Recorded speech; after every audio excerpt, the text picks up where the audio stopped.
بصوا بقى، اكتر سؤال جالي على العقد ده. تمام، ده اكتر سؤال بجد جالي، العقد منين يا نور، العقد منين يا نور. وليكوا حق الصراحه تسالوا، لان هو تحفه. يعني انا ما كنتش اعرف اللي هو هيخلي اللبس شكله حلو كده. يعني انا دلوقتي مثلا لابسه طقم ساده جدا ما فيهوش اي حاجه، مسافه ما حطيت التاتش ده بس او حطيت العقد ده، خلاص بقى في حته تانية، نطق الطقم، خلى الطقم كده حلو قوي. فبجد ايه هشام عندها حاجات حلوه قوي. يعني ده مثلا لونه تحفه والستايل بتاعه تحفه، اقرب لكم شويه كده عشان تشوفوه، حلو قوي. وجبت كمان ده من عندها، انتوا شفتوه في الريل اللي انا كنت لابساه، حلو جدا. وعندها اي لون باي طول باي شكل انتوا عايزينه، فاعملوا لها فولو وشجعوها عشان هي بجد عندها حاجات حلوه قوي. وكمان جبت من عندها واحد بسيط جدا عشان لو لابسه حاجه تكون اوفر بقى، لا نحط حاجه بسيطه قوي.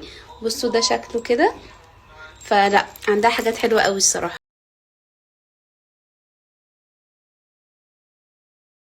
خلاص انا بقيت اغلبيه الاكونت عندي الناس مامي كلهم او هيبقوا مامي، فما شاء الله يعني اللهم بارك. لو كنت عارفه ان احنا كتير كده.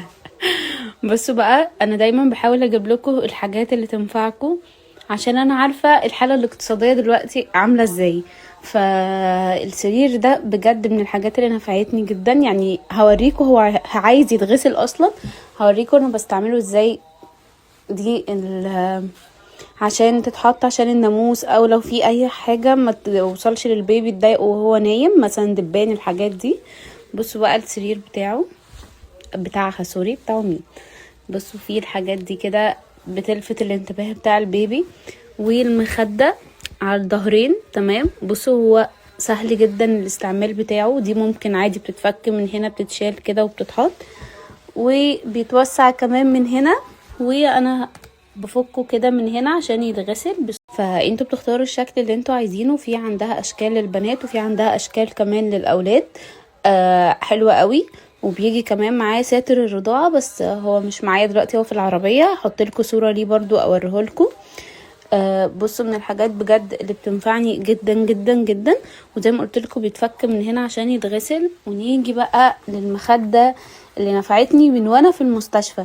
الناس اللي بتولد قيصري لازم المخدة دي تبقى عندكم، عشان احنا مش بنعرف نوطي عشان الجرح، فبنحط عليها البيبي، وده الوضع الصح اصلا لرضاعة البيبي.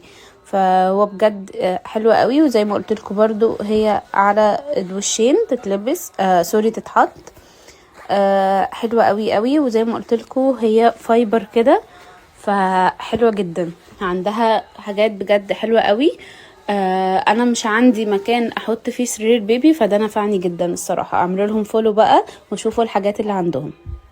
ده بقى ساتر الرضاعة اللي هو اهم منك انت شخصيا كمامي، فلازم يبقى عندنا. هو بس مكرمش شوية عشان كان في العربية. هو حلو قوي، وزي ما انتم شايفينه هو كبير كده، وينفع كمان يتلبس على الوشين. وفي الحتة دي ناشفة كده عشان نعرف نوصل البيبي ويدخل له كمان الهواء بتاعه. أفك بنايا أفك بنايا سوني سوني